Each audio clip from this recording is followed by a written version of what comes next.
A young heart's first stirrings was trapped by that rain in the end. Across life and death, I loved you for so many years. She was the strangest girl I'd ever seen. The first time I met her, she was trying to kill herself. Summer break of my freshman year in 2004. I went to the old house carrying a wrench to collect a debt from my dad. He owed me several months of child support. Back then, my parents were already long divorced. Every time I asked him for money, he either cried poor or pretended the signal was bad, and my tuition was still waiting to be paid. If he hadn't pushed me too far, I wouldn't have gone to threaten him with a weapon. On my way up the stairs, I saw her sitting in the hallway. She was the daughter that woman brought with her when she remarried my dad, my non-blood younger sister. In a room upstairs, the adults chatter and noise. My dad and her mom were inside hosting a banquet, celebrating my dad's promotion. She looked up. Her face was bloodless white. Dark circles ringed her eyes. Her hair hung limp over her shoulders. A deep gash split her wrist, and blood kept pouring out. Actually, I'd heard the rumors about her. Her mother was cruel to her and beat her since she was little. So much so that she'd already tried to kill herself at home before. I never thought seeing it with my own eyes would be such a horrific sight. I was stunned.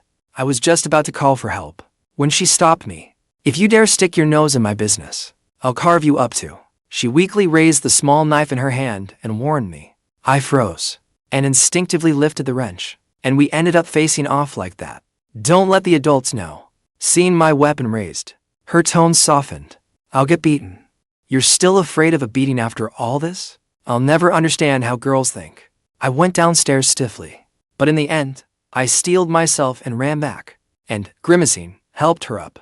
She didn't stab me. She just struggled weakly and grabbed a fistful of my hair. The adults upstairs were still drinking and talking over one another, not giving anything else a single thought. That day, I was losing my mind.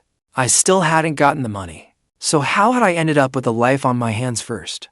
And just my luck, the taxis and tricycles that day took one look at us and refused to take us no matter what. After that, I stopped caring about anything. I ripped off my shirt and quickly wrapped her wrist with a crude bandage. Then, shirtless, I carried her through the streets on my back. By the time I finally got her to the hospital on my back, my lungs felt like they had been wrung dry, and every breath burned in my chest. Luckily, we made it there in time. While they were treating the wound, she woke up. I was crouched beside her, almost completely spent. "What are you acting like the good guy for?" She was barely conscious, but she'd already guessed why I was there. "I have a share in that house too. If you died there, would we even still be able to sell the place?" That set me off too.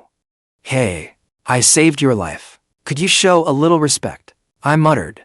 "Have you ever seen a dead person mind their manners?" She shot back. I froze. She fell silent and lowered her gaze. Someone was coming. It was my parents, who'd gotten a call from the hospital. I saw them grab her by the hair. Her head jerked up as if it were suspended by a string. "You don't even go to school, and all day long, all you do is go looking for trouble and death. Die, then why don't you actually die?" Amid the shouting and cursing, her mother instinctively raised her hand to slap her, but then seemed to remember they were in public and stopped herself. I saw her squeeze her eyes shut. Her whole body trembled helplessly. My dad played peacemaker, trying to calm that sharp-tongued woman down, until I called out, "Dad." Only then did he finally look over. "What are you doing here?" He glanced uneasily at the woman beside him, then looked down and saw the wrench at my feet, as if he understood. "If you're going to make trouble, then you won't get a single cent." My dad's face went cold in an instant. "Is that how your mother taught you to behave? Your son's got guts, all right." Her mother sneered as she looked over. "Were you planning to hit him, or me?" My dad's face darkened, and he snarled at me. "Get lost." Frustration swallowed me whole, like nothing I did mattered. Then I suddenly realized she was looking at me. It was mockery, and self-mockery too. I said nothing, and stood up, and picked up the wrench from the floor. Both of them tensed up, and took a step back. Dream on. I didn't even make it a few seconds before I lost my nerve. I was already doubled over from the strain of running all the way there, and that one move made me lose it completely. A loud fart burst out of me before I could stop it. Everyone stared at me. I was completely humiliated, and could only force myself to keep going. "Are you done farting yet? Then stop beating your daughter too," I said. I did that to her hand. "If you won't pay child support, Then let that count as payment. Then consider that payment settled. Her mother lunged at me, scratching and clawing. My dad hurriedly stopped her, and I didn't dare fight back. I looked completely pathetic. She was hooked up 2 and 4, staring blankly at me. Idiot. I could barely make out her mouthing the word at me. But then, she smiled. It was the first time I'd ever seen her smile. We should probably be siblings, right? To siblings with pretty bad luck. At least, that was what I thought before we crossed that forbidden line. That's what I thought. That summer, I never got the money. And with tuition due, I had nowhere else to turn. So I went back to my old high school and started doing day labor. One afternoon, while I was working, someone suddenly walked into the classroom and told me to come outside for a minute. Your relative's looking for you. I followed him all the way and gradually started to feel something was off. That classmate who had called me out wasn't even one of the workers here. So, how would he know my relative had come to the school? When I got there were a few people gathered, and none of them looked like good people. The classmate walked ahead of me, and no matter how I asked him, he wouldn't say a word. My instincts told me it was a trap. I turned to run, but I hadn't gone far before they caught up to me again. I took a blow to the head, lost my balance, crashed to the ground. That day, without giving me a chance to explain, a few of them kicked and trampled me on the ground. My lips split open, and I bled heavily. A hand grabbed my head and yanked it up, and I realized I knew him. Brother Yan. He was a famous local thug, with serious influence, and a family with connections. Even while he was still in school, he dared to beat the school security guard with a steel pipe. I only found out later that he was chasing after my younger sister. A lot of people yesterday saw me carry her to the hospital on my back, shirtless. He didn't know our relationship, and thought I was his rival. While I was working, Brother Yan squinted at me and looked down at me. Then, he shot my classmate a look, and that classmate came up in silence and pinned my hand down. What are you doing? I struggled with all I had, but that turncoat held me down tight and muttered, I don't want to get beaten up. Don't blame me. The next second, a brick slammed hard into my hand, and a stabbing pain ripped through me. I'm going to break one of your hands. Footsteps were rushing this way. Brother Yan tossed out that warning and left with his crew. I curled up on the ground, clutching my throbbing hand. Cold sweat beaded on my forehead. Call the police. The one who spoke was my high school seatmate. He was installing glass in another classroom at the time, propping his chin on his hand as he admired his handiwork. When he saw me getting beaten downstairs, it was practically performance art. We can't call the police. The one who objected was our fat class monitor. He and my seatmate ran over to help me up, panting hard. We were all in the same class back in high school. We just wanted to make a little money, so we started hanging out together again. If your body is weak, fine. But do you have to be such a coward too? My seatmate snapped at him irritably. Use your head, will you? Class monitor said. He broke the school guard's leg before. So how long was he even locked up for? Less than half a year. My seatmate froze. His family has connections. Class monitor said. He'd be out again in a few days. What about you, Feng? He's coming every day to wreck the place. How are we supposed to make any money? Damn it. My seatmate pointed at class monitor and cursed him out. You're just scared it'll drag you down too. Class monitor ignored him and just looked at me. Yi Feng, he's just a thug. If you fight him, what if you win in the end? How are you going to pay your tuition? What are you going to eat when school starts? What are you going to wear? You're a smart guy. I didn't say anything, just clutched my hand. They helped me up until the foreman came out and barked. What happened? I finally lowered my head and said, I fell on my own. Class monitor patted my back, and only then did I slowly start to understand why I'd been beaten. I was unbelievably unlucky. Honestly, I never even planned to have anything to do with her. But a few days later, early one morning, before work had started, I was buying breakfast at the school gate when someone suddenly poked my back. I turned around. It was her. She was staring at my hand, and I was staring at her wrist. We both had bandages on our hands. Her name was Xinran. She was tiny and actually pretty cute, but I looked at her like she was bad luck made flesh and turned to leave right away. Thank you. That was what she said then. She had come just to say that. We sat in a quiet corner of the school grounds, heads down eating breakfast. She had paid for it. You really hate me, don't you? I hadn't expected her to bring that up so suddenly. I stole your dad, and took your house. And you? Why did you want to die? I didn't answer. Neither of us could answer the other's question. So, we could only lower our heads and ate in silence. Hey. After a while, she called out to me again. What happened to your hand? I fell on it myself. She turned her head and stared into my eyes. I dodged her gaze, not daring to meet her gaze. She smiled a little, and my face turned slightly red. What was there to stare at? She shook her head. Is it because your injury has something to do with me? If it's connected to me and hurt you, then there should only be one possibility. That guy called Brother Yan came after you, didn't he? I said nothing, only stared at her in surprise. She looked so small, but her mind was so quick. The sun had just risen, and the cicadas were getting louder and louder. What kind of relationship does he have with you? After a long moment, I finally asked her. That damn pest who keeps hanging around me. That was when I found out. One day, after school, on her way home, a motorcycle suddenly pulled up beside her. The man riding it was a complete stranger to her, but he grinned with blackened teeth from chewing betel nut and asked if she wanted to go for a ride. That was Brother Yan. That was Brother Yan falling for her at first sight, plain and simple. She didn't pay him any attention at all, but Brother Yan refused to let her go and kept coming back every few days to hound her, pressuring her to be his girlfriend. Xinran, you'll only ever be my woman. Even if you run to the ends of the earth, you're still mine. That's how Brother Yan confessed to Xinran, not caring one bit how many times she turned him down. The cicadas of summer. Xinran sat beside me, staring down at her toes. I won't come looking for you anymore after this, she said. You're in college. I won't hold you back. Besides, I was already sick of you meddling. I muttered it under my breath. For some reason, I suddenly felt utterly powerless, like anyone could just come along and control us however they wanted. My dad, her mom, Brother Yan. But why should they? I snapped the lunchbox shut and wiped my mouth with the bandage on my hand. From now on, let's eat breakfast together every day. She froze for a second. If he asks, just say I'm your boyfriend. After a while, then he should stop hanging around you. Hearing that, she said in surprise, I was afraid you might try to kill yourself. I still own part of that house too. She smiled again and gave me a light punch, but her hand bumped my chin, and we both clutched our hands, hurting for quite a while. Dummy. That day, under the shade of the trees, we were holding our hands. She called me again.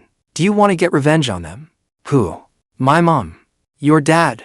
Brother Yan. Everyone. That was when I realized. She leaned in closer. So close that my breathing sped up. Kiss me. Light glimmered in her eyes as she said to me, get revenge on all of them.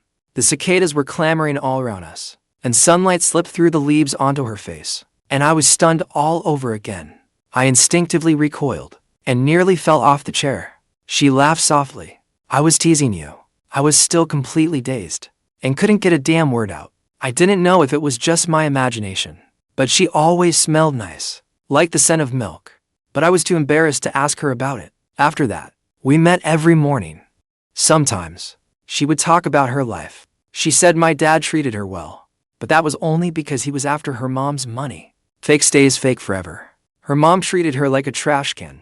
Since she was little, any emotion they felt could be dumped on her. Yell at her, pinch her, leave her covered in bruises. She said, thinking of that, cutting her wrists didn't hurt anymore, and instead felt like release. At that point, everyone would listen while eating breakfast. Yeah, seatmate, class monitor, and that little rat. He tricked me into meeting Brother Yan back then, sold me out, and pinned my hand to the ground. So, we hauled him back. We couldn't beat Brother Yan, but dealing with the turncoat was still easy enough. If we didn't beat him up, we made him work with us, so he would stop snitching all the time. We ate as we listened to Xinran talk about her life. The trash can metaphor is pretty literary, seatmate said, lifting his chopsticks. When I write a novel someday, I'm definitely using you as the model. Make me look pretty in it, okay? Xinran said. Xinran, are you stupid? Class monitor quickly cut in. You have to make him pay royalties. How much would be fair? Sis Xinran. Maybe just don't charge him, and let them release me. The turncoat looked miserable. His brand new work clothes didn't fit him at all. Working part-time is embarrassing. Shut up. We all shouted at once, and the turncoat shut up again. That summer, Xinran was almost always hanging around with us lousy boys. She never took a cent of pay. And she even helped us spread putty, carry ladders, and sometimes she would even run out to the playground to drag back that turncoat who was trying to run off. So we would often tell her jokes and crack her up until she was bent over laughing. After a while, she seemed like the young lady of the house to all of us. Class monitor was her little mastermind, teaching her how to slack off. Seatmate was her #1 fan, always wanting to write stories about her. And that turncoat was her little maid, bringing tea and pouring water, and sniffling all day. But there was always a thorn hanging in my heart. She was that horrible woman's daughter. The flood season was almost here, and it was raining. One morning, I headed to school through the rain. On the only road to school, I spotted Xinran. She was in work clothes, surrounded by Brother Yan's men, and Brother Yan kept leaning in toward her face. There was no light in her eyes. When she saw me, she shook her head at me. I knew she was telling me not to get myself into trouble. Yeah, at first, I hated her too. I lowered my head, and in the end, I just walked away. Xinran closed her eyes. But just then, she heard a furious shout, "Gu Wuyan!" I stood not far away, took a deep breath, and thought, what was I supposed to say now? You are not even going to class, and all you do all day is go looking to get yourself killed.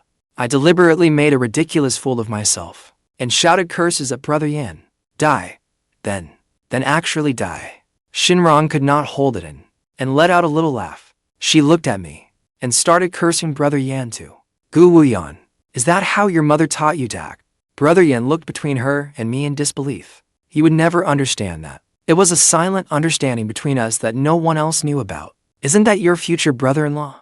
Someone asked Brother Yan. It did not matter who he was. Today he's dead. I didn't slow down, and I ended up running with Brother Yan and his men chasing me. By the time Xinran found me, I had already been beaten so badly there wasn't a single good spot left on me. Brother Yan and his men had all left. Xinran stood in front of me, looking at me with a confused, unreadable gaze. She crouched down and pulled that small knife from her sleeve to show me. That was when I understood. If I had not stepped in just now, she would have already driven that knife into Brother Yan. She said, "Are you out of your mind? You nosy busybody." Yeah, I am crazy. Who cares whether you can avenge your parents by dying? Who cares whether you can drag Brother Yan down with you? I clearly hated you at first, but if I cannot see you, then inside me, there will be a piece of me that stays empty forever. I lay there half dead on the ground, and she looked down at me, her soaked hair hanging down. I looked at her, and reached out to brush it back, but then let my hand drop. "Am I your brother?" I said stiffly, turning away. She, too, snapped out of that brief daze. You're my brother." We were both silent. Suddenly she lowered her head. I froze for a moment, and in the end, I kissed her. Only then did I realize her lips were icy cold. On that wrecked ground, we kissed in silence for a long time. That day it was raining. Xinran and I walked back to school together. Slowly, the town wrapped around the river, and on rainy days, frogs always croaked from the riverbank. My face was red, and I could not tell whether it was from the beating or from something else. She was walking in front of me, when she suddenly turned around. Her hands were behind her back, and she looked at me with a smile. "I bought a piggy bank. A piggy bank. I am saving up. I am saving money for college." What she meant was, from now on, I'd be paying for breakfast. What else? My mom's strict with me. She never gives me any money. She looked away. "Your tuition alone would take me ages to save up for." I instinctively glanced at her wrist. It was drizzling then, and there was no one on the road. I saw her throw the knife into the river. The current swallowed the knife that had cut her wrist so many times. Never again. She held her wrist. "I have to live, so I can come to your school and see you." She smiled and said to me, there would never be knife scars on her wrist again. Hard as it is to believe. That summer, one more person joined Xinran's little bodyguard crew. Brother Yan. After hearing that I had been walking Xinran to school by the hand lately, he was so stunned. And, shameless as ever, he forced the turncoat to call in sick, and took his place. Xinran. Every word out of his mouth dripped with outrage and heartbreak. "You and Yi Feng are siblings. I have to talk some sense into you. What if you really are related by blood? What if you are? It is not too late to hit the brakes now. What does that have to do with you? I get it. Feng must be putting on an act for me. He just wants me to give up, right? She suddenly understood. Why are you still here? Get lost. All right. Do you think I do not exist? He bowed and scraped. Look, this bucket of putty is as white as you are. I think you look more like a bucket. New guy, go carry the ladders. The foreman shouted. That summer, our old school had a classroom where we had painted the underside of a desk. Each of us pressed a fingerprint onto it, and underneath, there was a line Xinran had left behind. Xinran and a bunch of idiots. But Xinran was dead. That year, flood season, brought rain for days on end. The water could break over the river bank at any moment. To keep the work moving, the foreman split us into different classrooms and told us to finish the remaining work, then go home and wait for the rain to stop. Xinran still hadn't come. I started to worry. I opened my umbrella and wanted to go to her house to check on her. Passing class monitor's classroom, I was stopped by him. Where are you going? I looked at class monitor and said, she still hasn't come. I'm going to her house and take a look. Feng. Class monitor looked at me. Maybe she's just sick. Or maybe she's late. We are pushing to finish the work today. If you skip work, we have to split up your share. He said, we're all friends. Don't make things hard for everyone. I had no choice. Just then, my seatmate was about to go out and buy food for us. So I just told him to keep an eye out for Xinran. Maybe she was already at the breakfast stall. I went back and kept working. But Xinran never showed up. Everyone was starving. And my seatmate was nowhere to be seen either. The foreman cursed the young lads. No discipline at all. Sirens wailed from far away. The unease in my chest hit its peak. That day, someone found a broken white umbrella outside an apartment building. Later, someone saw her in a nearby alley. Her clothes were a mess, and the wound on her head had killed her. In a small town, police resources were always limited. For the first time, every officer was mobilized. A teenage boy was taken from his home by the police, handcuffed and put into a patrol car. He was my seatmate. I saw her on the way to school. So, we walked together. I noticed her clothes were soaked. The TV was playing footage of my seatmate's confession. There were bruises on his face, probably left by the surprise interrogation.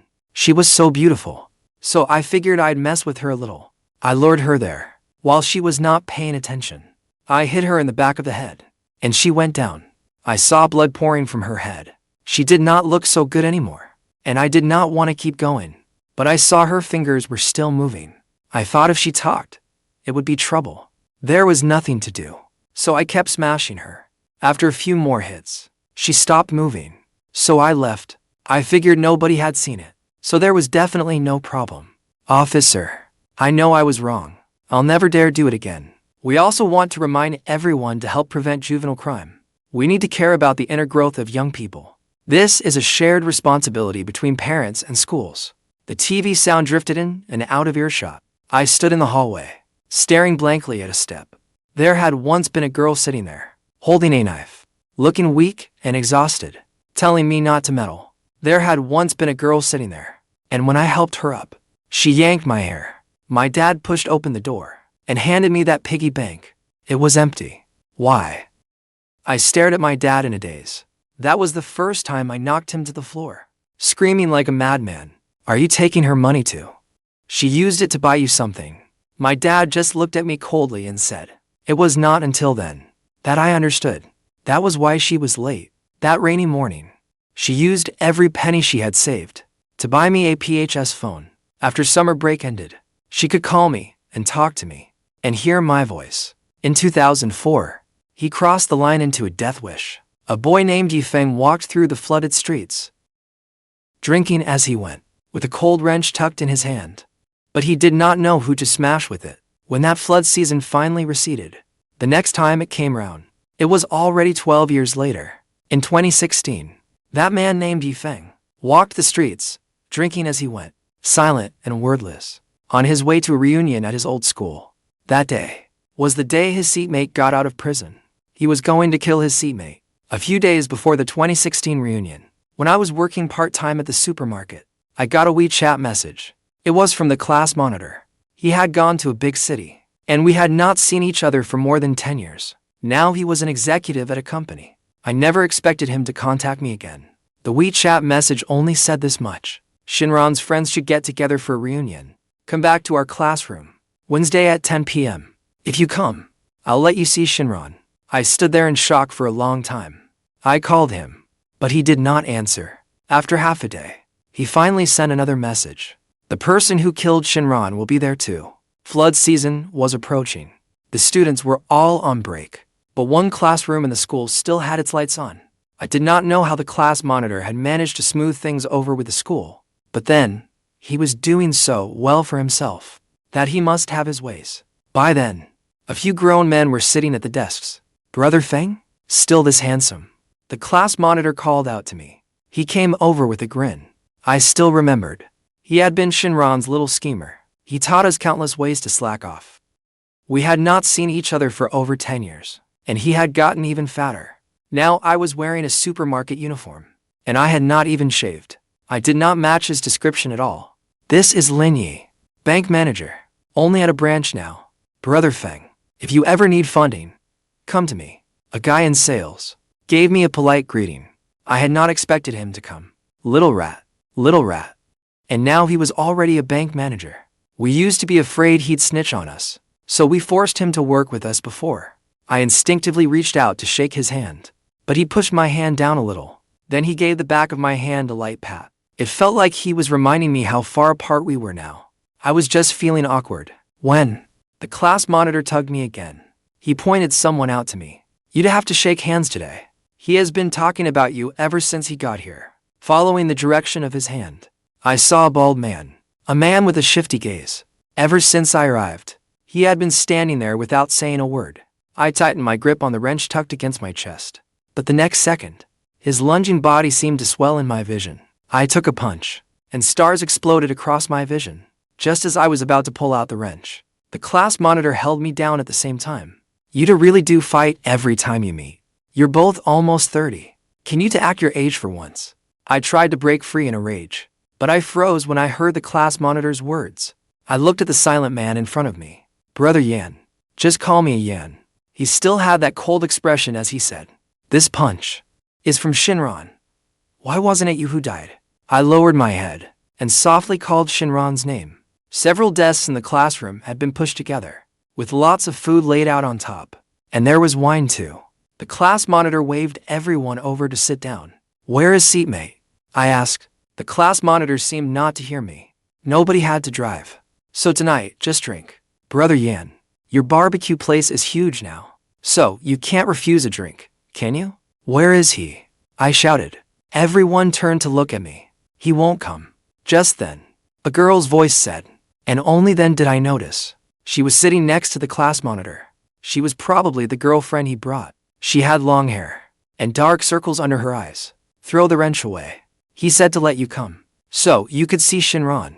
We sat there, and the classroom lights flickered once. My name is Shang Xinci. After a long silence, she said, I'm the class monitor's fiancé. My mom used to say that when I was little, I often talked to the air by myself. She was terrified. She took me to all kinds of hospitals for tests, and nothing was wrong. Later, a folk spirit medium said I was talking to the dead. I went through an exorcism ritual. After that, my mom thought I had become normal, but that wasn't true. It was those dead people I could see. She taught me to pretend I couldn't see them, so I could live like a normal person. We listened in a daze. Not long ago, Xinran's soul found me. She said she wanted to meet her old friends again. Especially you, Feng. Everyone was speechless for a long time at such nonsense. They only looked at me. I stayed silent for a long time, then laughed. Think this is funny? Shang Xinci looked at me. We're all adults. Why would I joke about something like this? Do I look like I have that much time on my hands? I said, fine, then let her see me. Let her speak. Everyone's eyes turned to Shang Xinci again. But nothing happened. The class monitor picked up his glass, but in the end he set it down hard. Shang Xinci took the glass and drank it down in one gulp. We're all classmates. There's no point hiding things. The two of us got into investing, and we owed some money. Xinran promised us that if we put this reunion together, she could help us get rich. All of us. How old was she when she was killed? What did she know about getting rich? The little rat muttered. The class monitor shot him a glare, and he shut up at once. Shang Xinci said. I understood one thing from a very young age. People are scarier than ghosts. Because ghosts don't lie. I looked at Shang Xinci. She only looked back at me calmly. That look in her eyes was one I'd once seen on Xinran's face when she tried to kill herself. We sat back down there again. I was facing Shang Xinci. That's right. The class monitor tapped his chopsticks. Xinran went to all that trouble just to see us. The turncoat still couldn't believe it. Shang Xinci rolled her neck, turning it in a strange rhythm. Ghosts aren't do-gooders. Don't underestimate ghosts. Shang Xinci said. She wanted to see you. There had to be a reason for it too. Next, Shang Xinci looked at us. I will perform spirit summoning and bring Xinran out to see you. Whatever she asks you to do, do it. Shang Xinci paused as she spoke. For now, I can only tell you a few things to watch out for. Tonight, with the soul crossing over, the underworld envoy has come ashore. If she speaks to you directly, the underworld envoy will easily notice Xinran. So, only I, as the medium, can relay her words. Shang Xinci said, pointing to herself. The underworld envoy has sharp ears. From here on, what she tells you will be fairly cryptic. I can only answer yes or no for her. Shang Xinci said this, then paused.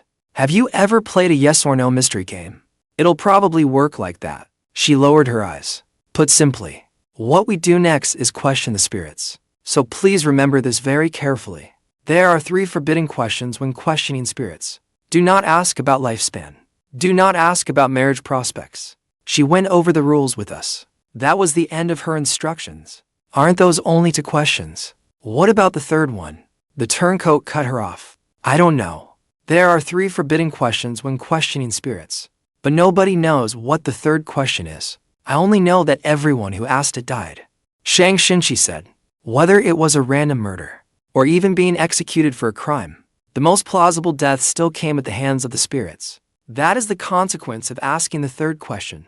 So keep a tight rein on your mouth later. And don't get somebody killed.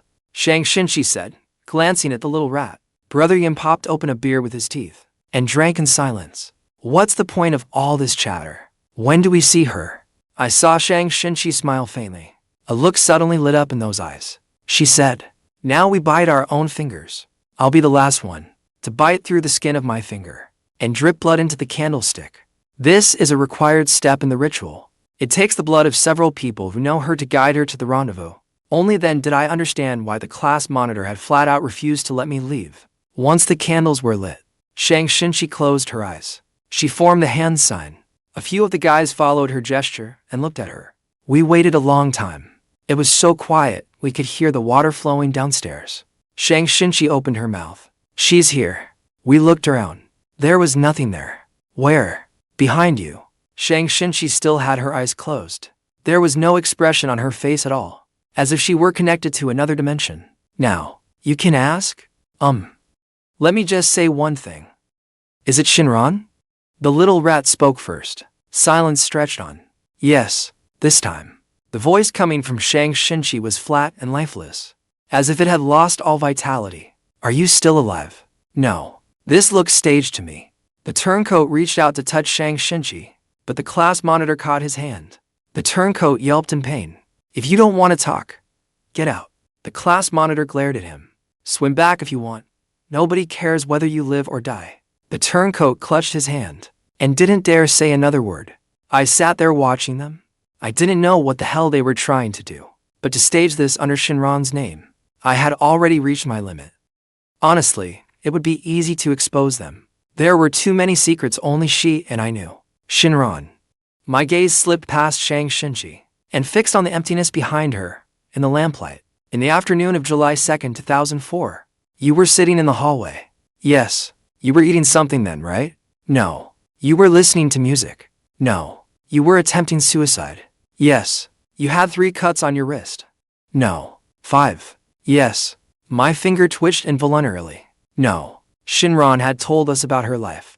Anyone could know these details. On the morning of July 7th, 2004, you came to school to find me. You thanked me. Yes. You told me to get back at them and let my grades fall. No. You told me to kiss you. Yes. My heart started pounding like crazy. On the afternoon of July 27th, 2004, it rained. I helped draw them away and took a beating. Yes.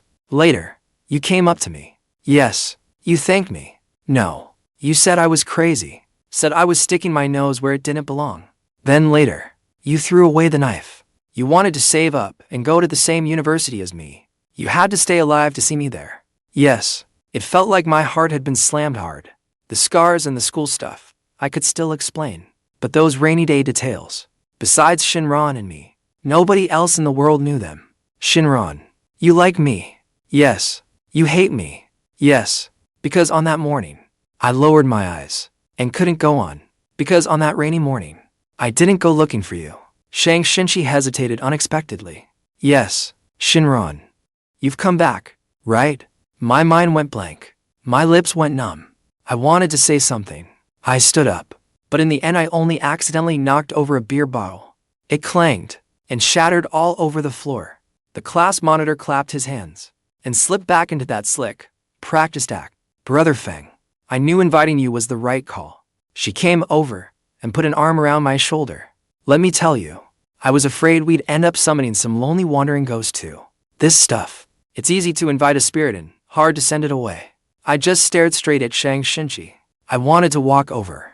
The class monitor held me down again. I lowered my voice, with a smile that never reached my eyes. I know you miss Xinran, but she's mine. Give your brother some face, so don't hug her. I came back to my senses, and sat back down, stunned. Brother Yan had been watching me from the side. He looked shocked. Even the way he turned his head was stiff. Impossible. This isn't Xinran. She could never have accepted letting Feng kiss her. How could Xinran ever make a request like that? If the class monitor hadn't been in the middle, he would have already come up and choked me. Fake? Absolutely fake. I had no time to spare him. The class monitor was already looking at him with pity. Brother Yan, why don't you ask something too? Of course I will ask. But as Brother Yan spoke, he seemed to lose some courage. Xinran. Brother Yan looked over. Did you ever like me back then? Even a little? That was his first question. No. The answer came down hard and clear. Brother Yan looked like he had taken a hard hit too. Was it because I wasn't studying back then? If I had been a college student back then? Brother Yan's words seemed to carry a sliver of hope. No. The reply was still sharp and certain. If I hadn't caused trouble for Feng back then? No. Fine. Forget liking someone. Then at the very least, couldn't we have had a chance to start as friends? No. This time. The answer rang out like a hammer strike. Everyone looked at Brother Yan in embarrassment. He stared blankly as he popped open a beer and drained it in seconds. It was Xinran. He said, his voice thick with grief. It was her. Brother Yan, you really opened my eyes. The turncoat said lazily. The class monitor clapped and poured wine into everyone's cups. Tonight, there are both the living and the dead. The class monitor said, lifting his cup. Now that's what you call a reunion. Now that's what you call friends. A toast to our old friend, Xinran. The class monitor drank his in one gulp. We all lifted our cups too. The class monitor said, Sister Xinran, I still remember when we all worked summer jobs together. Back then, we didn't have money, but everyone clustered around you. How happy we were. Now the happiness is gone. We're even poorer than before. What a life. The class monitor cut off the reminiscing. I won't say much more. Sister Xinran, what exactly do you want to say to everyone tonight? Just say it. I just hope the promise you make afterward won't be empty. Please give us a few words, Sister Xinran. The class monitor led the applause. On this strange, eerie night, the lights were quiet. Scattered applause rose in the classroom. Xinci in front of us frowned, as if listening. After a long while, she finally spoke. But what she relayed was a message that left everyone of us stunned. In 2004, there was a girl. She said someone smashed her in the head. They beat her to death. But all these years later, that girl still can't move on into reincarnation. Because the person who killed her is still free. Because the person who killed her has still faced no punishment to this day. Everyone froze. What does that mean? Why is there suddenly a girl in this? The turncoat had just opened his mouth when Brother Yan cut him off again. Shut up. The broken beer bottle and beer spread across the floor. I widened my eyes. My head was buzzing. It was all there in her words. Was the girl you were talking about yourself? Brother Yan said. Yes. The killer was Feng's seatmate. Brother Yan stared into the void. No. A street lamp downstairs flickered with sparks. The person who killed you still hasn't been caught. I picked up where Brother Yin left off. Yes, I lifted my head. Only now did I finally understand why Xinran had arranged tonight's reunion. The person who killed you is among these people tonight. Yes, the street lamp downstairs spat sparks, and they grew fiercer and fiercer. What is going on? The class monitor was shocked too. Looks like he had no idea there was more to it. Don't ghosts always tell the truth? The turncoat panicked too. She wasn't lying. She just never mentioned this part. If she didn't say it, how was I supposed to know? Damn it, you've really gotten me killed. Enough? Brother Yin looked at the unseen Xinran and said, "What's the purpose of tonight?" Shang Xinci didn't answer. I looked at her too. You want us to find the killer. You said only when the killer dies. Can you reincarnate? Yes. So, you want us to kill that murderer tonight? Yes. Then the bulb in that street lamp finally burst. Strange sparks danced over the water. Someone laughed. It was Brother Yin. His fist clenched. His eyes glistened with tears. But, when I looked at him, I couldn't tell whether it was an act. Everyone looked at one another. Class monitor, the little rat, Brother Yin, and me. The first one to crack was the turncoat. This is a lawful society. Bro, you want us to kill someone? Are you kidding me? She was still so young when she died. Wanting revenge. What's so strange about that? Brother Yin said, "We're not young anymore. You don't want your job anymore. You don't want your future anymore. We're Xinran's friends." Brother Yin glared at her. The turncoat didn't back down. She died. Dead people don't have friends. What the hell did you say? Brother Yin lunged forward and grabbed the turncoat by the collar. He raised his fist high, but in the end, he didn't bring it down. The turncoat only sneered. "Go on, then. Hit me. You're just a barbecue stall owner. If you can afford the fallout, then hit me." The turncoat shoved Brother Yin aside. He straightened his collar and ran a hand through his hair. Then he pointed at Brother Yin. "Yan, you're nothing but a pathetic bootlicker. You know that. You'll even grovel over a dead girl. But that doesn't mean the rest of us have to lick your boots with you. We don't have to kill anyone with our own hands." I sat in the corner and said it out of nowhere. They all looked over. I held their gazes. When questioning spirits, there are 3 forbidden questions. Do not ask about lifespan. Do not ask about marriage prospects.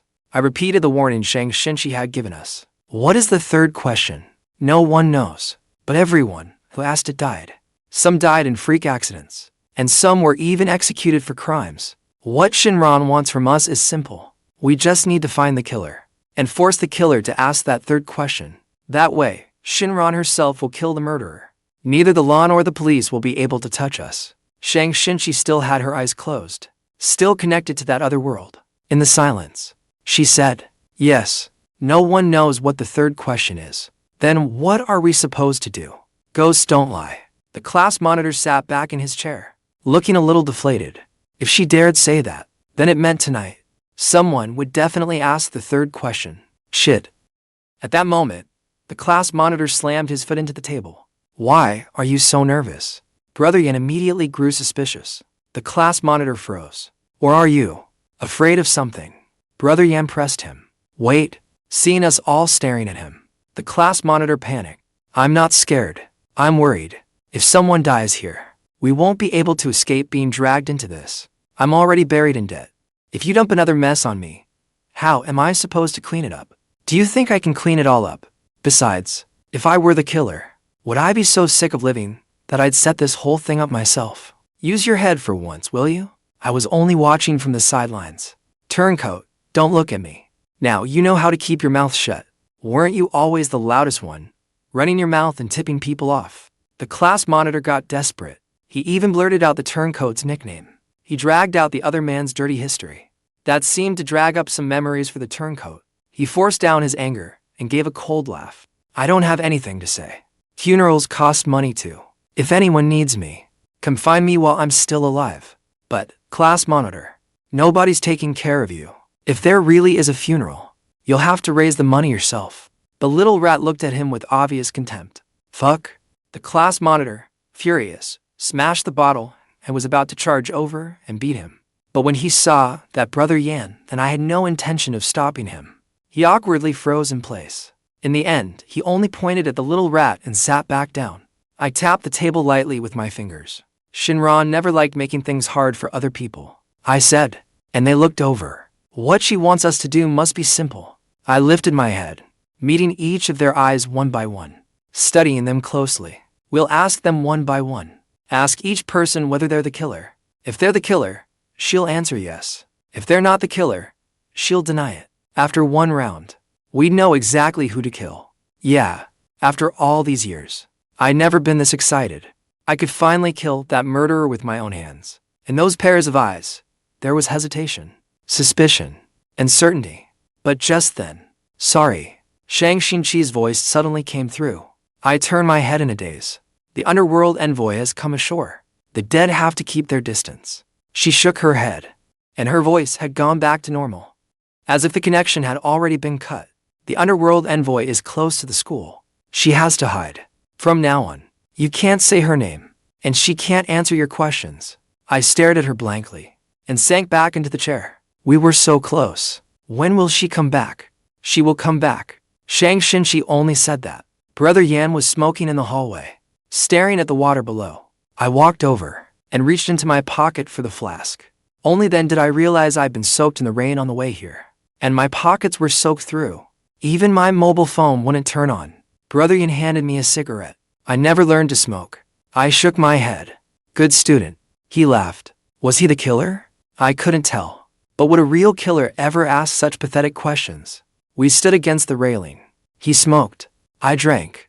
The rain came down in sheets.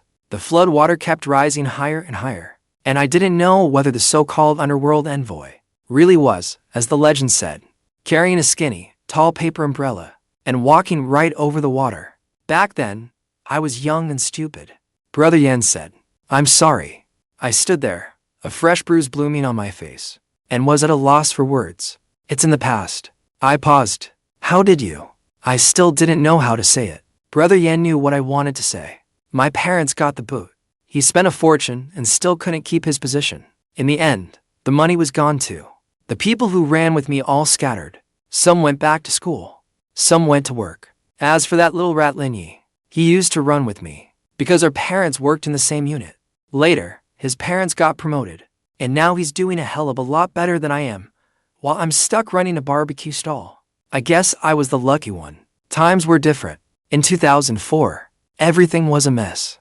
I could do something that rotten and still walk free. If I were still that kind of person now, I'd probably be executed before I knew it. Hell, maybe nobody would even invite me to a seance.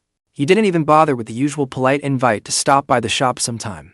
Seems like, in a place like that, he never really fit in. Just like me. And you? He flicked the cigarette, but away with a snap. You had such a bright future. You just didn't want to study anymore. And you never went back to university. I watched that ember die out in an instant. I didn't want to go anywhere. In 2004, I waded down the street, soaked by the torrential rain. That was the only way I could convince myself. At least stay in the little town where she'd lived. This might sound a little strange, but seeing you still couldn't let go. I'm actually pretty happy. I froze. 12 years had passed. Brother Yan lowered his eyes. Talking about the old days today. It feels like I'm listening to someone else's life. How much longer can I keep remembering her? You're different. After hearing the questions you asked today, I knew. You'll remember her for the rest of your life. I'm kind of jealous of you. I said, Brother Yan, grow up. We both ended up like this. So let's not judge each other. By the way, just how much was going on between you two back then that I didn't know about? At this point, Brother Yan was getting nosy too. Just then, a voice called out to me. Come on, let's go piss. That familiar line from the turncoat made all of us laugh. For one brief moment, it felt like we were back in that dark school restroom from back then. The turncoat handed me a cigarette. I refused. Something came back to me. Aren't you afraid? What? The turncoat was still pissing away, fully focused on it. He went on. Aren't you afraid I'm the killer? I remember. Among the few of us, that turncoat was the most cowardly back then. There's no way it was you. I thought about it. Yeah, that makes sense. That little rat knew about Xinran and me. Back then, I'd always see those bad students smoking in the restroom. The little rat's cigarette glowed faintly in the dark. Actually, I was pretty rotten too. Worse than all of them. No one knew it. He said, I know. I tossed out a casual reply. Know what? The turncoat snorted. I frowned. Even though we hadn't seen each other in years, he still gave me the creeps. Such a good girl, the little rat said with a sigh. Got her head smashed 5 times. Her beauty gone, her life cut short. Tell me, she must have been in agony, right? Even when she died, she kept clutching the bag in her hand, afraid someone would snatch it away. Clutching that bag, she tore her hands open. I froze.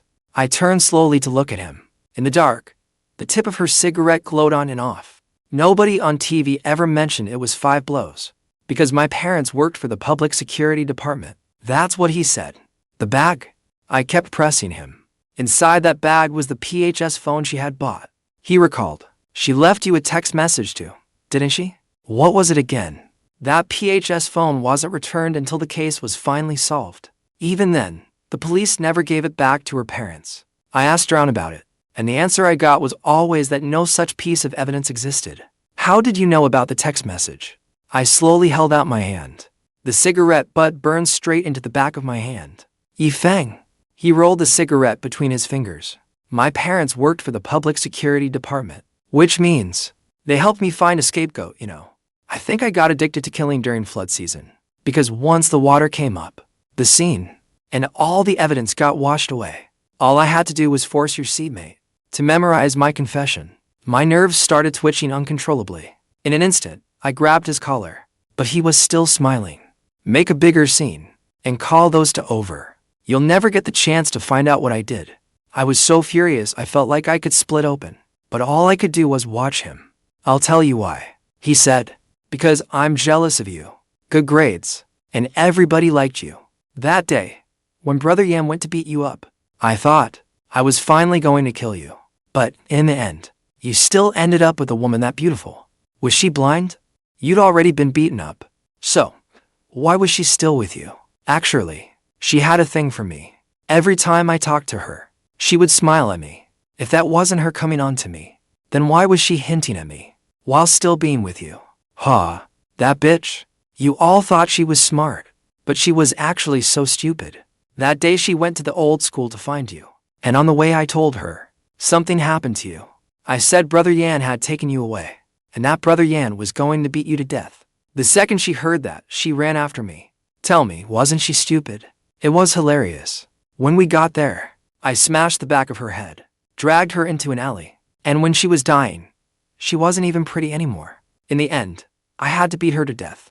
Forget it. No need to think about it. I deliberately set things up so I'd be at odds with the class monitor and Brother Yan. Those two cared too much about face, so they wouldn't come over. They'd think it was bad luck. Without evidence, who would believe you? Feng, I just want to tell you alone. He sneered and tapped my face with one finger. I used this very method to ruin all of you. Destroying you was the biggest accomplishment of my life. With a thunderous bang, that was the sound of my fist slamming into his face. I was like a crazed beast, dragging the turncoat by the head along the floor. I dragged him out of the hallway and propped half his body over the railing. My eyes were red with rage. With one hand, I pulled out the wrench, ready to smash it down on his head. What are you doing? Brother Yan and the class monitor came rushing over after hearing the commotion. He just admitted it. He's the killer. It's him. I shouted. But the next second, Brother Yan tackled me to the ground. What did you just say? The turncoat nearly fell over the side. The class monitor used every ounce of strength he had to haul him back. Wait, the turncoat shouted. He's lying. We were talking just fine. Then he suddenly went crazy and tried to kill me. I struggled to get up, but Brother Yan held me down hard, and I let out one furious roar after another. I'm going to kill him. I'm going to kill him. I get it now. Feng is the real killer. He knew that once the underworld envoy left, when Xinran came back, he'd be exposed. So, has taken this chance to kill us off one by one. The turncoat shouted. What killer hides for years and then just confesses? Think about it. Not a single thing Feng says holds up. He only got desperate because he was about to be exposed. That's why he panicked. He said loudly. I struggled, but Brother Yan slammed me back down hard. My head cracked against the floor. It was ringing. It hurt like hell. Xinran took 5 blows back then. How much pain must that have been? Brother Yan had already kicked the wrench over the side. It sank into the dark water below. When I finally calmed down, I realized I'd walked right into his trap. The turncoat had provoked me on purpose. just to make me look like a madman. That way, he could dump the suspicion on me. He was sure nobody would believe a killer would openly admit to it. With that, everything I said accusing him would sound flimsy. Instead, he could make it look like I was just spouting crazy nonsense. He could frame me as the killer. Only then could he skip over figuring out who the killer was, and force me to ask the 3 forbidden questions. In the classroom, Brother Yan had tied my hands and feet behind my back with his clothes. I kept my eyes locked on the turncoat. The class monitor was murmuring to Brother Yan, "He doesn't look crazy to me." The little rat was sitting beside Brother Yan. I knew Brother Yan didn't trust anyone right now. He was really just keeping an eye on him. I was the one who grabbed a weapon, so they had to tie me up. Should we call the police? The turncoat was dead set on acting innocent again. Exactly. Wasn't that his goal too? To stir the waters, draw the police in, and end the spirit summoning. Are you out of your mind? What? Does the police station have a boat? Or do you expect the police to swim over and handle the case? The class monitor snapped back at him. Use your brain. I looked at the class monitor. On the day it happened, you were the one who told me to stay. I never even made it to school. And how would I have? The class monitor understood. I was the one who told him not to leave. In an instant, he turned to stare at the turncoat, suspicion on his face. Wait, that day, you were with her the whole time. The little rat said, "That's not true. How could you even tell how long he stayed at school? He might have run out after a short while and killed someone, but Feng was so close to her. You can never tell what's in someone's heart.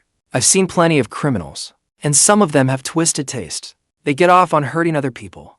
The turncoat said with certainty, "He might be that kind of person. Look at how he just treated me. You all saw it." I struggled to my feet, and the turncoat hurriedly backed away. At least one thing was clear. At that moment, Shang Xinci, who had been silent for a long time, finally spoke. "If it's not you, then it has to be him." The rain still hadn't stopped. "Before she comes back, we have plenty of time." The downpour was still hammering down. The class monitor cursed, but rubbed his hands together excitedly. "What are you so excited about?" Brother Yan asked him. "This is looking like a windfall." I kept staring hard at the turncoat. He was still wearing that innocent expression. "Turncoat," I said, "I know you think you pulled off the perfect sleight of hand. This is the biggest moment of your life. What you cared about most was that nobody would know, especially me. I bet you were damn proud of yourself. Even if all of us decided you were the killer, all the old evidence was gone, and nobody could touch you. You had it all figured out. Even if we called the police in the end, they still couldn't arrest you, right?" After a pause, I realized it too. The reason you came tonight was just to have your fun. Because to you, this was a game you couldn't lose. Before we ever pinned you as the killer, you could sit back and watch us make fools of ourselves. You could prove your old victory all over again. Then come stand in front of me and deliver your little winner's speech. That was the only reason you showed up tonight. And in the end, even if you were exposed, all we could do was watch you walk free.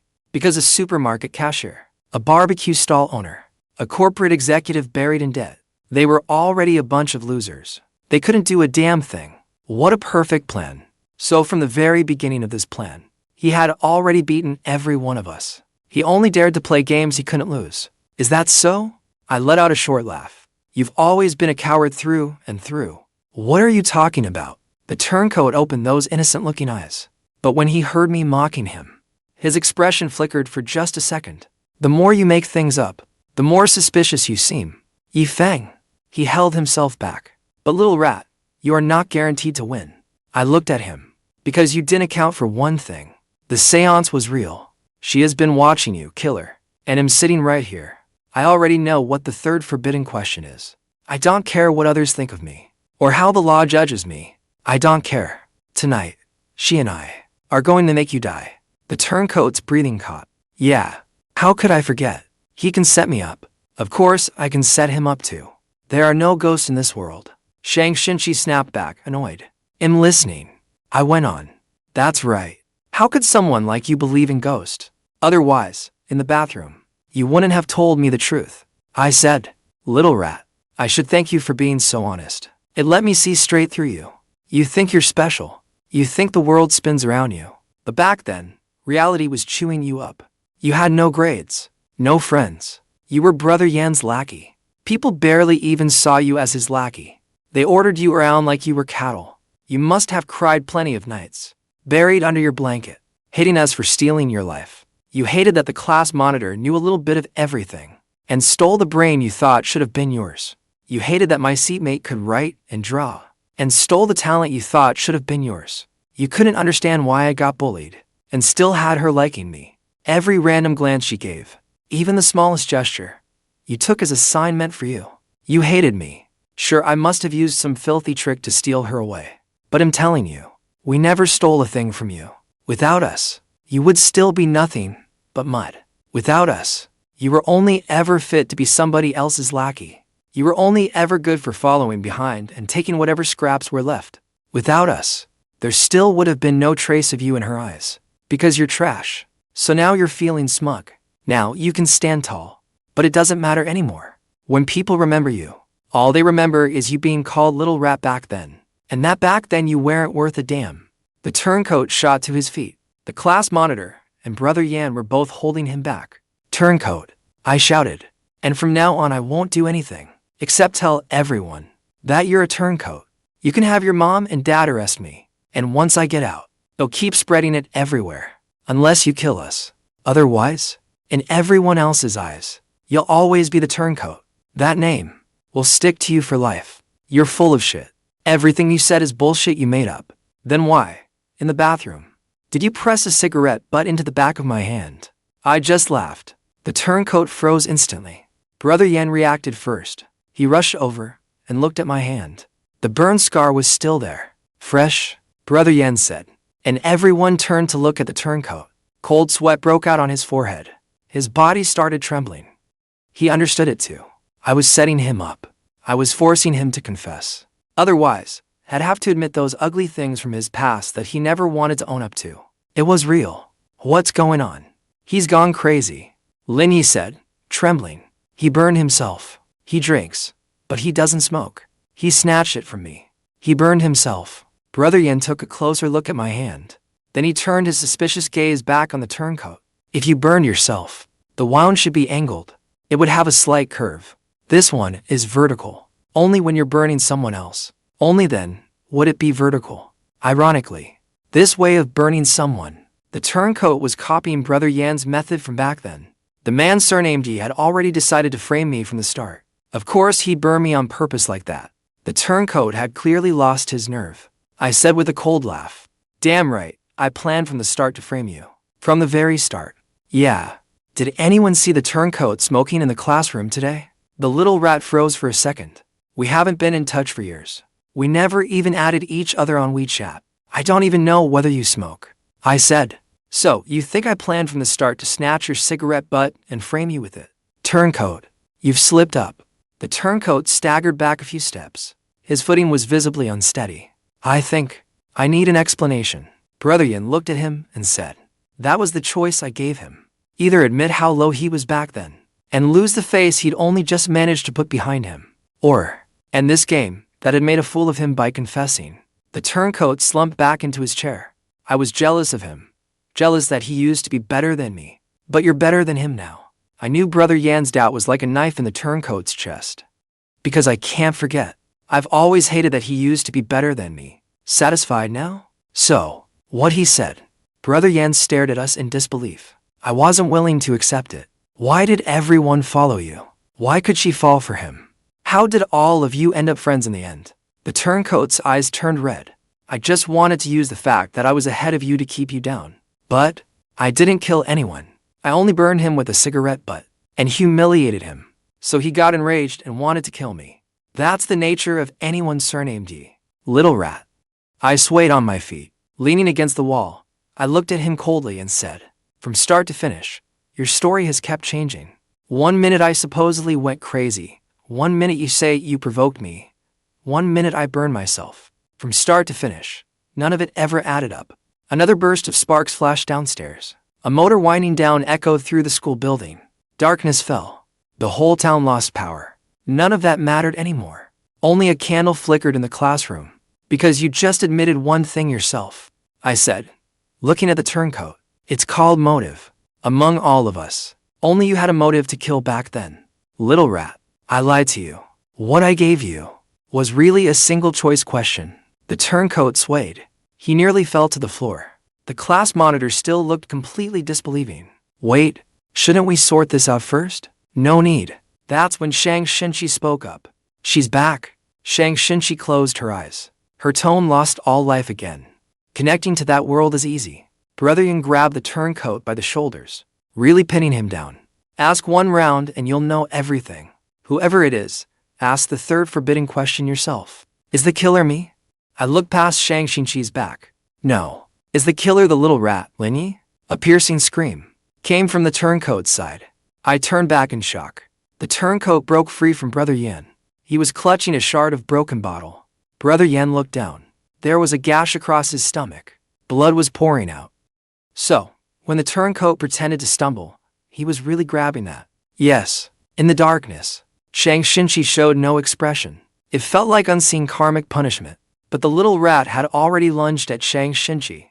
I struggled, but the bindings left me unable to move. Brother Yan's steps were already weakening. Only the class monitor. He charged straight at him and slammed into him head-on. But she was still a step too late. The class monitor slammed hard into the table. He was dazed and reeling. When she got back up, the turncoat had already pointed the broken bottle at Shang Xinci's throat. Give me some face, bro. That's my wife. Otherwise, take you Feng instead. Look at him, all tied up like that. The class monitor staggered. But he didn't dare step forward. I don't believe there are ghosts in this world. The turncoat glared at us viciously. No. Shang Xinci's face returned to normal. But she still answered. If you don't believe there are ghosts in this world, you wouldn't be holding it to my neck. The turncoat trembled. Then he suddenly shouted. Underworld envoy. Xinran is here. The Xinran you want to catch is in the school. Come and catch her. Bastard.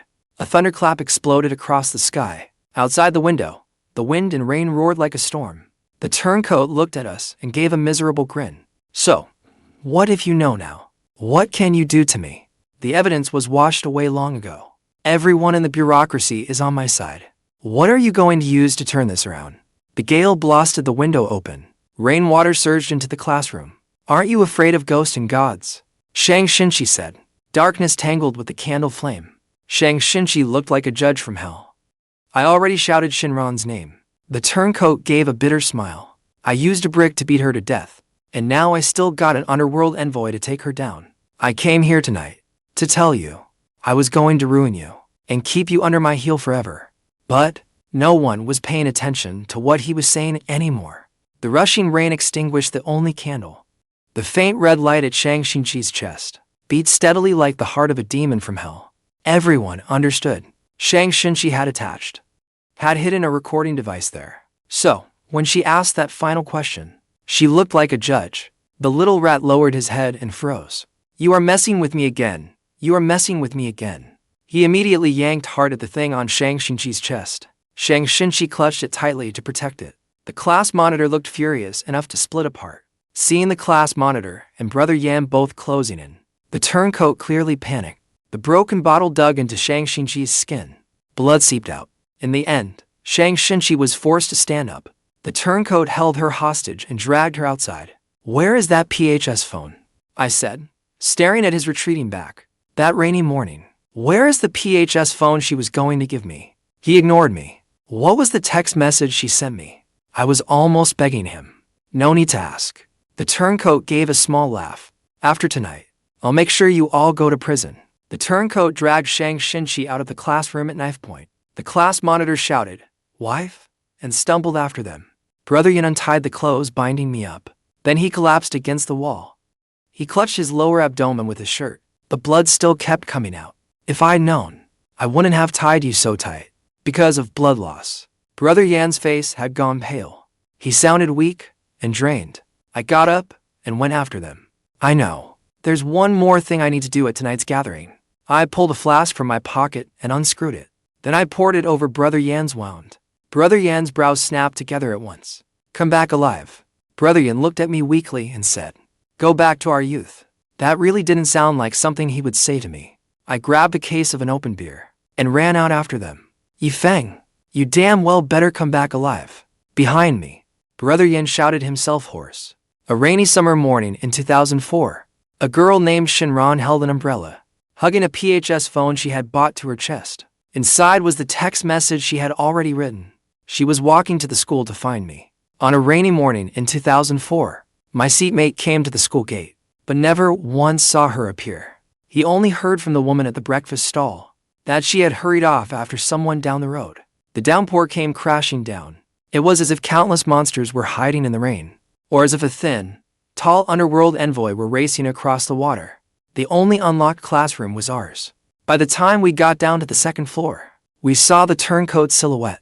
The class monitor slumped down into the water. Blood was pouring from his neck. Xinci was bleeding too. The broken bottle finally sliced through her clothes. It ripped off the voice recorder sewn into the fabric. The turncoat grabbed her. He struggled to smash her against the wall. In 2004, the turncoat lured her near that residential building. She frantically searched for me. What greeted her instead was a stone smashing into the back of her head. 2016. A hallway flooded with water. I picked up a bottle of liquor and hurled it hard at the little rat's head. It burst open on his head. 2004. Rain slammed against her ice-cold body. She could no longer speak, but she was still clutching the bag with the phone in it. She had scraped the skin raw on her hand. 2016. The little rat stumbled. The voice recorder slipped from his hand. He hurriedly picked it up. I lunged at him. My eyes were bloodshot. One hand shoved his head down into the water. The other seized the hand gripping the voice recorder. 2004. Pedestrians were all fleeing the beating rain. My seatmate searched everywhere. He was worried I'd be angry. In the end, her parents spotted her and dragged her home. She was still muttering, "If you run with the streets, you have to value loyalty." 2016. I pressed him down hard, my eyes red. He was bubbling in the water. He fought back with all his strength. The broken bottle stabbed helplessly at my hands and body. 2004. My seatmate was arrested and sent to prison. He was beaten until he could not take it anymore. He could only memorize what was written on the paper given to him. It was all handwriting from the person pinned underwater. 2016. My abdomen was torn open by the broken bottle. At last, I lost all strength. The turncoat broke free of me, but he stared in terror at me, covered in blood, as I walked toward him with scarlet eyes. 2004. In the hallway, I saw the piggy bank, already empty. It should have held the money she'd saved all summer. She had already promised me she would live well. I waded through the water. My shoes left a crimson trail behind me. "Return her PHS phone to me." I stared at him and said, "Give it back to me. If you come any closer, I'll smash it right now." He held the voice recorder high overhead. "I don't care anymore." I said, "Go ahead, smash it." He looked at me fearfully. "Do you dare to kill me?" He trembled, trying to deny something. "Little rat, do you know what?" I fixed him with a bloodthirsty stare. What you just asked was the third forbidden question. In an instant, he was terrified out of his mind. I saw him frantically pull something from his pocket. A white one. A faded PHS phone. "Go get it, then." He hurled it out into the hallway where it was swept into the raging current. My eyes were completely locked on it. When I came to, she was already raising the voice recorder and smashing it hard against the wall. But a shadow slammed into him. It was Xinci. The voice recorder flew from his hand. It dropped into the raging current outside the hallway. The little rat struggled to snatch it back, but Xinci was holding him in a tight bear hug. "Feng!" Xinci shouted with her last ounce of strength. "Get the recorder." She barely had any strength left. It was almost a plea. "The recorder," she said. I didn't hesitate. I vaulted over the railing and plunged into the water. In the violent, churning current, I saw that white, faded PHS phone and the voice recorder blinking with a faint red light. They were being whirled around by the raging water and drifting in completely different directions. My brain was buzzing. My body was using up every last bit of strength. I swam toward that white PHS phone. Let me grab it. I didn't care about anything else. Let me catch it. 2004. It was raining from the sky. Xinran and I had just kissed in the muddy mess on the ground. We were walking one behind the other down an empty street. Very slowly, she suddenly turned around and smiled at me. "Hey." 2016. A girl's voice came through. I froze in the water. Xinran was standing on the water. Her hands were behind her back. She was looking at me with a bright smile. "When you get to college, remember to call me, okay? But I don't have money to buy a third one. Once I save up a little more, you can call me." "I'm sorry," she said. "I lost the PHS phone, and this text message never made it to you." I wanted to go over and hold her. Even though the distance was so short, I could not get one step closer. As her figure faded little by little into the rain, what drifted into my hand with the current was only that voice recorder. When I lost consciousness, it was the class monitor and Shang Xinci who pulled me back from behind. In 8 days, I saw an unclaimed umbrella floating on the water. I really wanted to grab it, but in the end, it was beaten away by the rain and wind. It disappeared into the rain. The rain gradually stopped. Brother Yan's bleeding had stopped. Bandages were wrapped around the class monitor's neck. Brother Yan was keeping an eye on the little rat. The class monitor crouched under the desks, checking them one by one. At last, he found something. He flipped the desk over, revealing the underside. On it, Xinran's handwriting had already faded away. Only a few blurred paint fingerprints were still left there. He gently traced over them with his own fingers. When I woke up, the class monitor had his back to me. He said to me, "I'm sorry. I wouldn't let you go look for Xinran." I looked at the dripping rain outside and said, "There's nothing to apologize for. In the end, if anyone's to blame, it's only me." Shang Xinci told me, "We were still lucky. If it soaked a little longer, the recorder would have been completely ruined." She said she had been especially afraid that what I brought back would be that PHS phone. Then there'd be no way to convict that little rat for what he did to Xinran, and I would definitely kill her. I'd become a murderer. I was covered by a curtain that was still fairly dry. I lay on a bed made from desks. Shang Xinci sat on a desk chair, looking down at me. "There is no hot water. Want some bottled water?" I said, looking at her. "Let's do it again. A yes or no mystery game." She looked at me, as if she were judging my soul. She said, "In 2004, there was a boy who never quite fit in and always thought of himself as an artist. But he was fiercely loyal. If a brother got beaten, he was always the first to charge in." A light breeze stirred the last remaining curtain. Shang Xinci's voice was very calm. "That boy skipped a year of work to help his seatmate find a girl. Who could have guessed that girl was already dead? He was forced to confess that he killed her. He thought his brothers would clear his name, but they never did. Later, he thought his brother would never come see him in prison. But not once. Many years later, his criminal record made him an outcast everywhere, and he ended up taking his own life. His family even hired someone, a spirit medium, to perform a ritual for him. It was his younger sister's first time seeing the medium, her loyal big brother. He had always been good to that younger sister. Whenever there was food, she was always the first one he gave it to. Whenever their fake mom hit her, he would always take the beating for her. And there was so much more. She did not know how to repay him. That younger sister knew he had been wronged. But what could she do? She did not even know who the killer was. Then, the day she saw the spirit medium, she had an idea. The first step was to find one of the people from back then and earn his trust. Even if she knew he was buried in debt, she would become his lover. That was where her story stopped. I looked at her. "Was that younger sister you?" I asked. "Yes. She only wanted to use spirit summoning as a cover to force the killer to show himself. Because the person most afraid of Xinran speaking was definitely the killer. You planted a recorder on yourself. You wanted to use the fear of spirit summoning tonight to force the killer to tell the truth." "No." I froze for a moment. Then I understood. Because you had no way of knowing what would actually happen tonight. But there was one thing you could force him into doing. It was making the killer fear Xinran's ghost. To make the killer terrified, you reveal her identity, and the killer panics. You ask the third forbidden question. If the killer wanted to stay alive, he would most likely choose to kill you before the third forbidden question. That way, there would be a chance to pin the crime back on him. Shang Xinci looked out the window. "But there is one thing you got wrong. That is, there really is a third forbidden question. What exactly it is, and what happens if you ask it?" "I do not know. But take this. It's already charged. Even though it got soaked, it still seems to work." I stared at the faded PHS phone in my hand, a little stunned. Shang Xinci went on. "The flood water on the embankment had already receded. This was found at the hospital gate. Could something have been fated from the start, Feng?" After Shang Xinci left, I held the PHS phone in my hand. My thumb rubbed over the cold casing. There was still dampness clinging to it. Shang Xinci's words were still spinning in my ears. The spirit summoning was real, and no one knew what the third forbidden question was. My Adam's apple bobbed. My trembling fingers pressed the power button. The screen slowly lit up. There was only one drafted text message.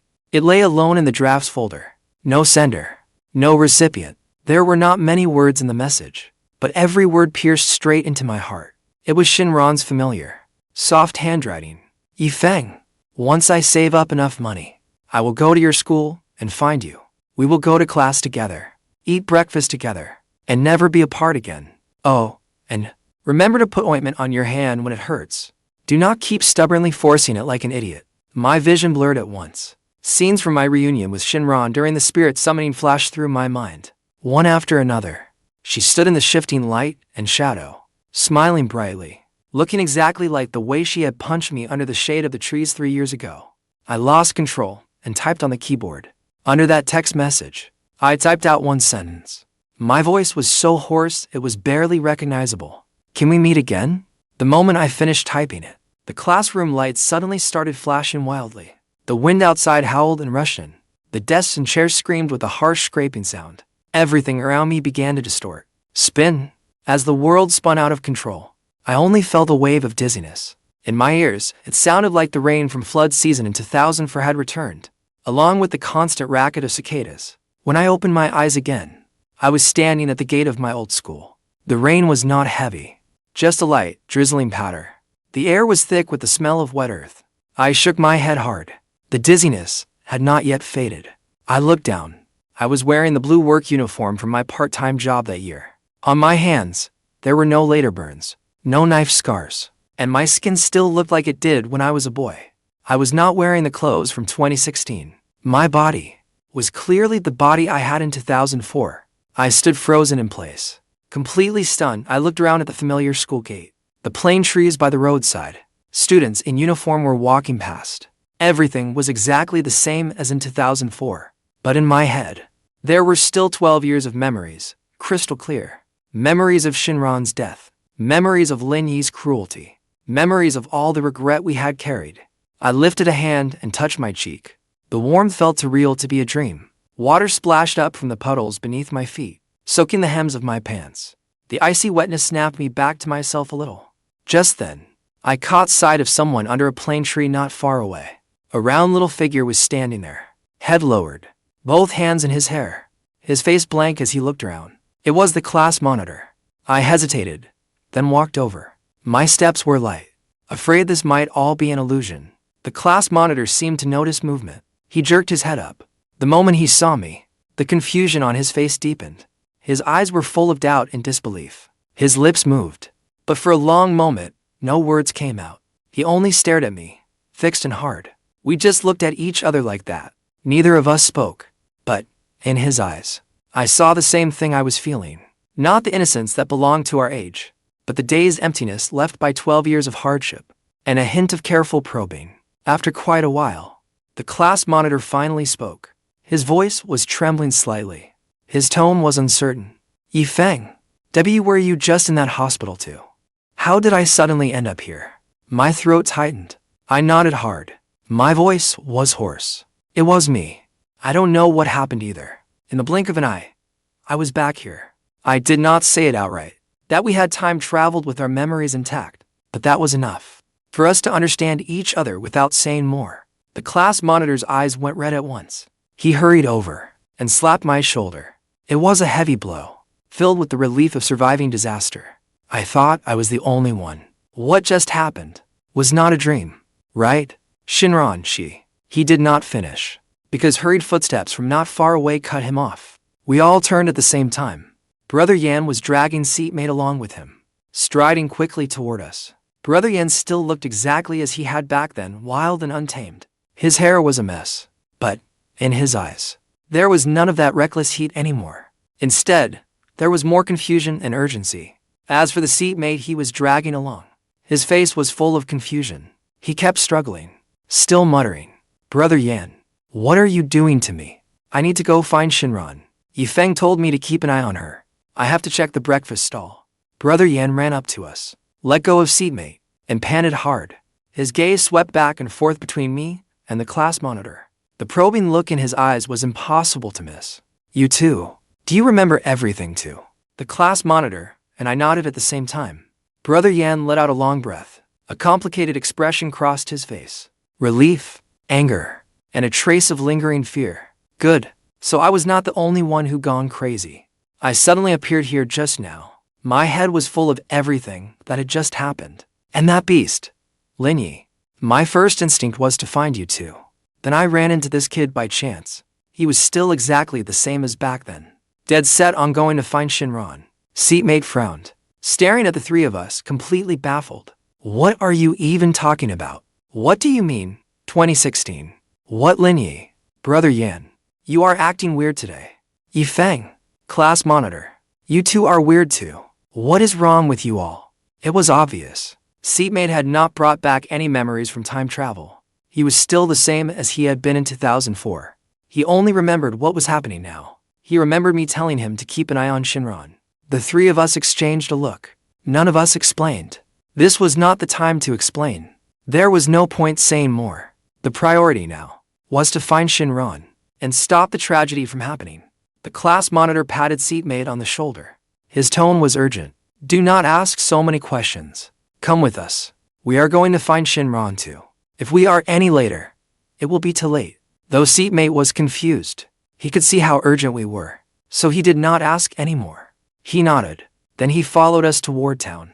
Just then, a small figure ran over from the roadside. Her hair was tied in a ponytail, dark circles heavy under her eyes, with clear, bright eyes little Shang Xinci. She ran up to us. She tilted her head up, a hint of confusion in her eyes, but even more determination. I'm coming too. I just got to the hospital gate. I know you're going to save Sister Xinran. I'm coming with you. The few of us exchanged a look. In an instant, we understood. I, the class monitor, Brother Yan, and Shang Xinci, the four of us had all time traveled back with our 2016 memories intact. Only Seatmate was still trapped in the memories of that year. There was no need for extra words. All our understanding was hidden in our eyes. We quickened our pace, running toward the phone shop at the street corner. The only thought in my head was to save Xinran, to rewrite every regret. The screen slowly lit up. There was only one drafted text message. It lay alone in the drafts folder. No sender, and no recipient. Then I suddenly remembered. That summer in 2004, Xinran did not even have a phone. She saved money all summer long, scrimping and saving, and used every cent she could to buy me a PHS phone. She could not even send a single text message herself. She could only write it out in advance, then wait to give it to me when school started. The phone shop was right on the corner. From far away, I could already see that familiar figure. Xinran was wearing a work uniform faded white from washing, a cloth bag clenched in her hand, a soft smile on her face. As she came out of the phone shop, she held a white PHS phone carefully against her chest. She had bought that for me. It was the hope she had saved up all summer. Xinran, I nearly roared as I charged over. My steps were stumbling, terrified that if I was even a second too late, she would, just like back then, be tricked away by Lin Yi and never come back. Xinran startled at the sight of me. She instinctively stepped back. She tightened her grip on the PHS phone. Her face was full of confusion. Yi Feng, what is wrong with you? Why are you in such a rush? Her eyes were clean and pure. She still looked exactly like she had back then, knowing nothing at all. She did not know the danger that was about to come for her, and she did not know that, just to see her again, we had crossed 13 years of time. I rushed up to her and gripped her hand tightly. Her hand was soft, with a hint of coolness, exactly as I remembered it. I'm fine. My voice was choked with emotion. I fought to hold back my excitement and lingering fear. Xinran, don't stand here. Come with me. I need to talk to you. Xinran blinked. Though confused, she still nodded. Then she obediently followed me, muttering under her breath, You are acting so weird today. Like a fool. Just then, a burst of hurried footsteps came from behind us, followed by Lin Yi's familiar, venomous voice. Sister Xinran, come with me, quick. Something happened to Yi Feng. Hurry and come with me. We turned around and saw Lin Yi running toward us. He still wore that submissive, timid look from back then, but there was a barely hidden viciousness in his eyes. Yes, he had come back with his memories too. He still wanted to use the same old trick, to lure Xinran away. Lin Yi, stop right there. Brother Yan exploded in fury. He lunged forward in a few strides, grabbed Lin Yi by the collar. His eyes bloodshot. You bastard. 12 years. And you still dare set your sights on Xinran. Lin Yi could barely breathe with Brother Yan wrenching him by the collar. The fawning look on his face instantly turned to fear. He struggled, his voice shaking. Brother Yan. What are you doing? I didn't do anything. I just wanted to tell Xinran that you beat up Feng, but the next second, he seemed to realize something, and stammered out, Brother Yan, why are you here? And Feng too. No, wait. What do you mean, 12 years? Lin Yi went paper white. He was trembling all over, meeting the cold looks on our faces. He finally panicked. You came back with your memories too. No, impossible, that is impossible. There is nothing impossible about it. Seatmate crouched down, staring at him coldly. Back then, you got Xinran killed so horribly, got him to take the fall for you, and made all of us suffer for 12 years. Today is your reckoning. Seatmate listened from the side, completely confused.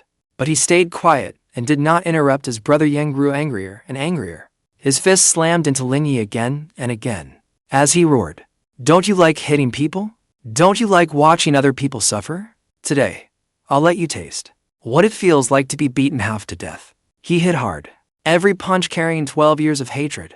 Lin Yi's screams grew weaker and weaker. He was covered in blood. Little by little, he lost the strength to struggle. The class monitor frowned. He stepped up and pulled Brother Yan back. Don't kill him. Leave him alive. But don't let him off easy either. Brother Yan was panting hard. He viciously kicked Lin Yi. Only then did the fury in his eyes ease a little. Relax. I won't let him die that easily. I'm going to leave him in a vegetative state, lying in bed for the rest of his life, thinking over what he did.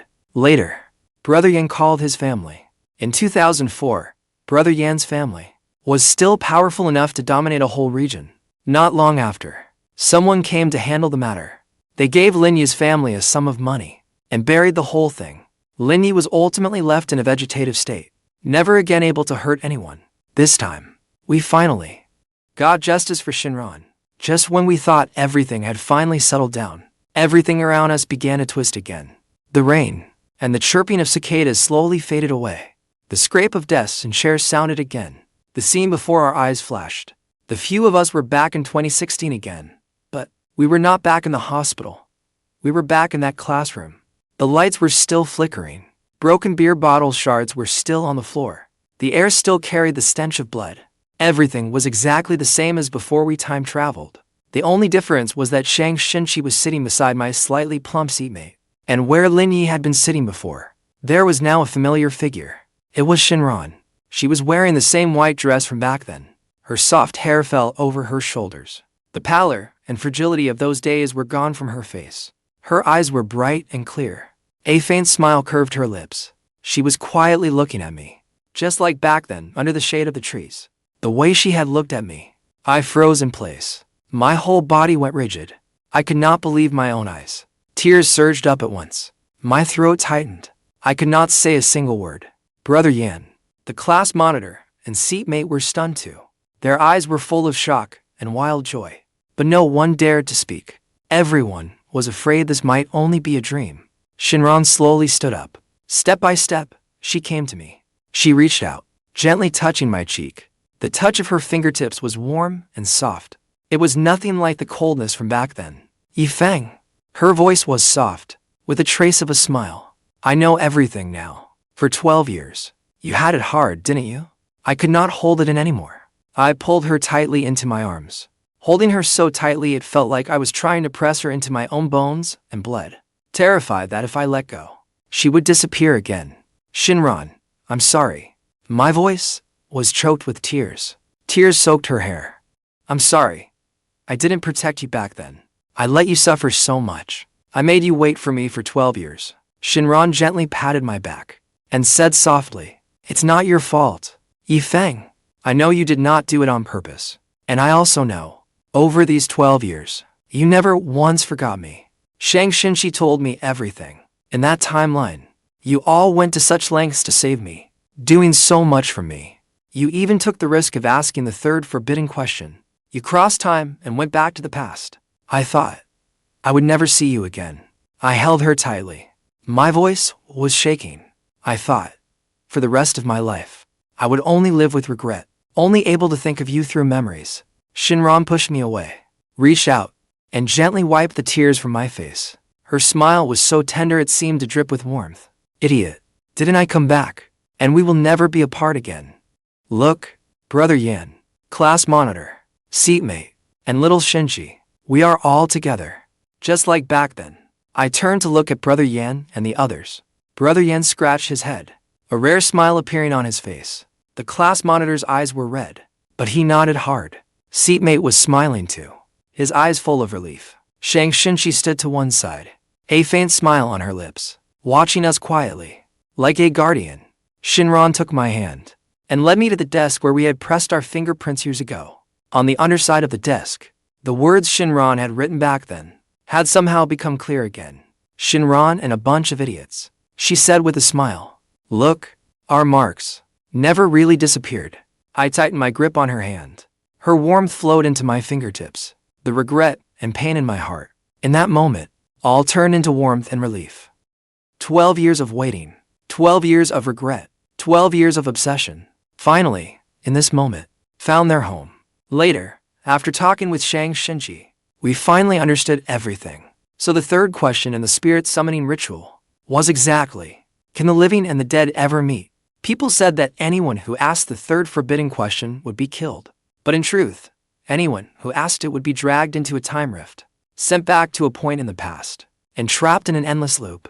They could never return to their original timeline. The chance of making it back was vanishingly small.